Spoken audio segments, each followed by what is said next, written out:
আমরা অনেক সময় বিভিন্ন ভয়ঙ্কর স্বপ্ন দেখি, খারাপ স্বপ্ন দেখি, যেমন কোনো হিংস্র প্রাণী আমাদেরকে আক্রমণ করছে, কিংবা কুকুর আক্রমণ করছে, কিংবা আমাদের পরিবারের কেউ মৃত্যুবরণ করলো, বা আমাদের কোনো আর্থিক ক্ষয়ক্ষতির স্বপ্ন দেখি। তো এই ধরনের যে সমস্ত ভয়ঙ্কর এবং দুশ্চিন্তামূলক যে স্বপ্ন রয়েছে, তো এই স্বপ্নগুলো দেখার পর আমরা অনেক পেরেশান হয়ে যায় যে আমরা কি করব, এখন আমাদের করণীয় কি। তো এই ব্যাপারে কুরআন এবং হাদিসে কি রয়েছে সেই ব্যাপারে এখন আমরা জানার চেষ্টা করব। মুসলিম শরীফের একটি হাদিসে বর্ণিত হয়েছে, হাদিসটি সহিহ। আবু হুরায়রা রাদিয়াল্লাহু তাআলা আনহু বর্ণনা করেন, আল্লাহ রাসূল সাল্লাল্লাহু আলাইহি ওয়াসাল্লাম বলেছেন, আর রুইয়া সালাসাতুন, অর্থাৎ স্বপ্ন এটা তিন ধরনের হয়। ফারুইয়া সালিহাতি বুশরাম মিনাল্লাহ।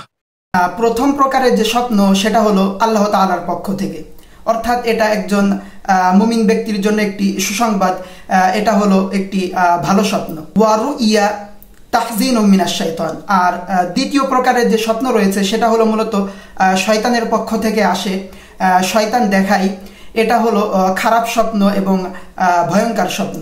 ওয়ারুইয়া মিম্মা ইউহাদ্দিসুল মারউ নাফসাহু। আর তৃতীয় প্রকারের যে স্বপ্ন রয়েছে সেটা হলো ব্যক্তি যেই ব্যাপারে অধিক পরিমাণে চিন্তা করে, যেই বিষয় নিয়ে সে মগ্ন থাকে, অনেক সময় ঘুমের মধ্যে সে সেই বিষয়েরই স্বপ্ন দেখে, এটা হলো তৃতীয় প্রকার। তো এই দ্বিতীয় প্রকারের যে স্বপ্ন, অর্থাৎ শয়তানের পক্ষ থেকে যেই স্বপ্ন দেখানো হয়, ভয়ঙ্কর স্বপ্ন, তো এই ধরনের স্বপ্ন দেখলে আমরা 6টি কাজ করতে পারি, আমাদের 6টি করণীয় রয়েছে। যদি কোনো ব্যক্তি কোনো খারাপ স্বপ্ন দেখে, তাহলে তার প্রথম কর্তব্য হলো তার এই শোয়ার স্থান বা পার্শ্ব পরিবর্তন করা, অর্থাৎ সে যেইভাবে শুয়ে আছে সেই অবস্থা থেকে ভিন্নভাবে তাকে শয়ন করতে হবে। ইবনে মাজায় বর্ণিত হয়েছে, হাদিসটি সহিহ। জাবের ইবনে আব্দুল্লাহ রাদিয়াল্লাহু তাআলা আনহু থেকে রিওয়ায়াত, আল্লাহ রাসূল সাল্লাল্লাহু আলাইহি ওয়াসাল্লাম বলেছেন, ওয়াল ইয়াতাহাওয়াল আন জানবিহিল্লাযী কানা আলাইহি।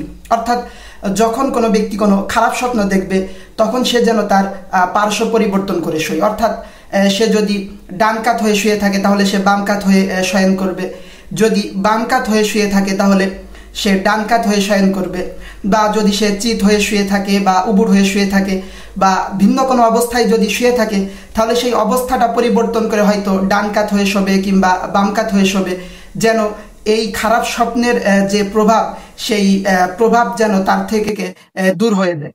দ্বিতীয় নম্বর যে করণীয় সেটা হলো সে তার বাম দিয়ে 3বার থুতু ফেলবে। আল্লাহ রাসূল সাল্লাল্লাহু আলাইহি ওয়াসাল্লাম বলেন, ইযা রাআ আহাদুকুমুর রুইয়া ইয়াকরাহুহা ফালইয়াবসুক আন ইয়াসারিহি সালাসান। অর্থাৎ যখন কোনো ব্যক্তি, তোমাদের মধ্য থেকে কোনো ব্যক্তি যখন এমন কোনো স্বপ্ন দেখে যা সে অপছন্দ করে, অর্থাৎ খারাপ স্বপ্ন কিংবা ভয়ঙ্কর স্বপ্ন, তাহলে তখন সে তার বাম দিকে 3বার থুতু ফেলবে। তো এই থুতু ফেলার ক্ষেত্রে সে অনেক পাতলা করে এই থুতু ফেলবে, অনেক ঘন করে গাঢ় করে ফেলবে না, যেটা আমরা স্বাভাবিক সময়ে অনেক সময় রাস্তাঘাটে চলতে ফিরতে বা বিভিন্ন অবস্থায় বিভিন্ন সময়ে ফেলে থাকি, অর্থাৎ অনেক পাতলা করে, শুয়ের যে আগার মতো অনেক পাতলা করে ফেলবে। মূলত এই থুতু শয়তানের প্রতি একটি ঘৃণা প্রকাশ করা এবং এই স্বপ্নের যে খারাপ প্রভাব সেটা যেন দূর হয়ে যায়। তৃতীয় নাম্বার যে করণীয় সেটা হলো সে 3বার তাআউয পড়বে।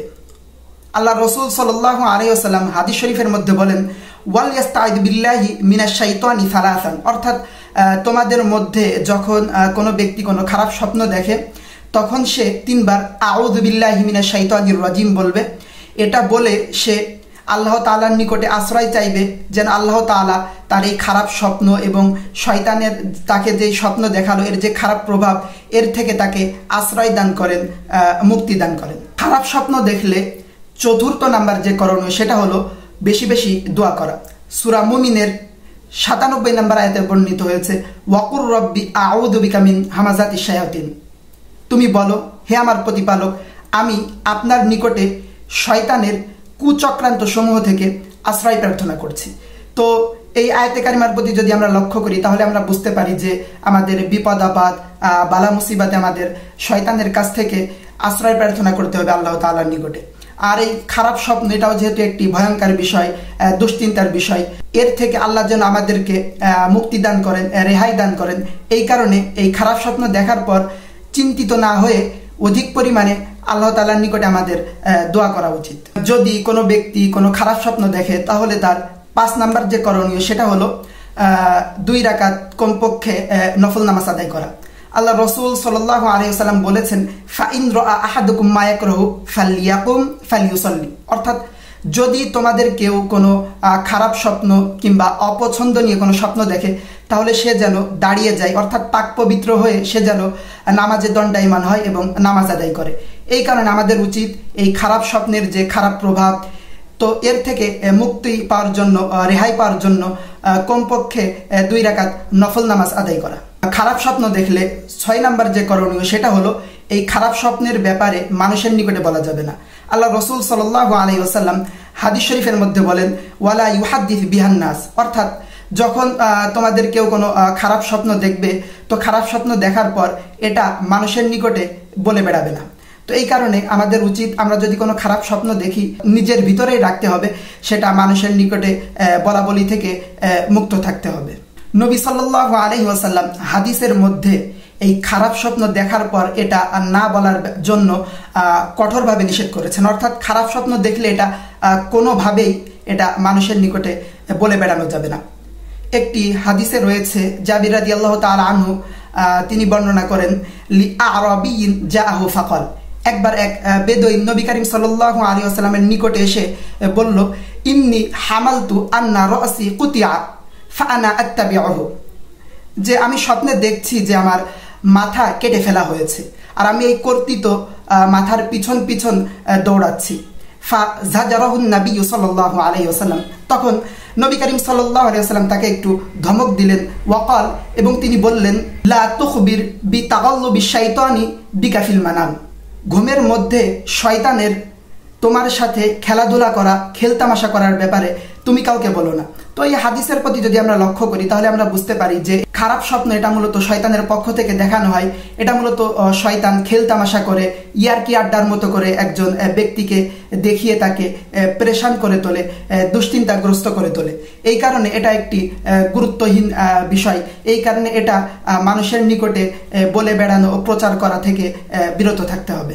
অন্য একটি সহিহ হাদিসের মধ্যে আবু রাজিন রাদিয়াল্লাহু তাআলা আনহু থেকে বর্ণিত হয়েছে, আল্লাহ রসুল সাল্লাল্লাহু আলাইহি ওয়াসাল্লাম বলেন, আর রুইয়া আলা রিজলি তাইরিন মা লাম তু'বার ফাইদা উবিরাত ওয়াকাআত, অর্থাৎ এই যে স্বপ্ন, বিশেষ করে খারাপ স্বপ্ন, এটা মূলত একটি উড়ন্ত পাখির পায়ে ঝুলন্ত যে বস্তু থাকে তার নেই, যতক্ষণ পর্যন্ত এই স্বপ্নের ব্যাখ্যা না করা হবে। তবে যখন স্বপ্নের ব্যাখ্যা বিশ্লেষণ খোঁজার চেষ্টা করা হবে, ব্যাখ্যা করা হবে, ওয়াকাআত, তখন এই স্বপ্ন বাস্তবায়িত হয়। তো এই হাদিস থেকে আমরা বুঝতে পারি, যেমন কোনো একটি পাখির পায়ে কোনো একটি বস্তু যদি থাকে সেটা একটি মূল্যহীন, যে কোনো সময় সেটা ওই পাখির পা থেকে ছিটকে নিচে জমিনে পড়ে যেতে পারে। অনুরূপভাবে শয়তান ইয়ারকি আড্ডা, খেলতামাশা বা ভয় দেখানো বা ক্ষতি করার উদ্দেশ্যে যে স্বপ্নগুলো দেখায়, এগুলো একটি নগণ্য এবং একটি হীন একটি বিষয়। তবে এটা নিয়ে যখন অনেক ব্যাখ্যা বিশ্লেষণ করা হবে, এগুলোর ব্যাখ্যা বিশ্লেষণ অনুসন্ধানের চেষ্টা করা হবে, তখন সেটা বাস্তবায়িত হয়ে যায়। এই কারণে আমাদের উচিত হবে যে কোনো ব্যক্তি যদি কোনো খারাপ স্বপ্ন দেখে তাহলে সেটা মানুষের নিকটে সেটা অবশ্যই সে বলবে না, এবং এগুলোর ব্যাখ্যা বিশ্লেষণ গবেষণা এগুলো খোঁজার চেষ্টা করবে না যে এই স্বপ্নের মানে কি, এবং সাথে সাথে এই কুরআন ও হাদিস থেকে যে 6টি করণীয় বলা হলো সেই 6টি করণীয় মেনে চলার চেষ্টা করব।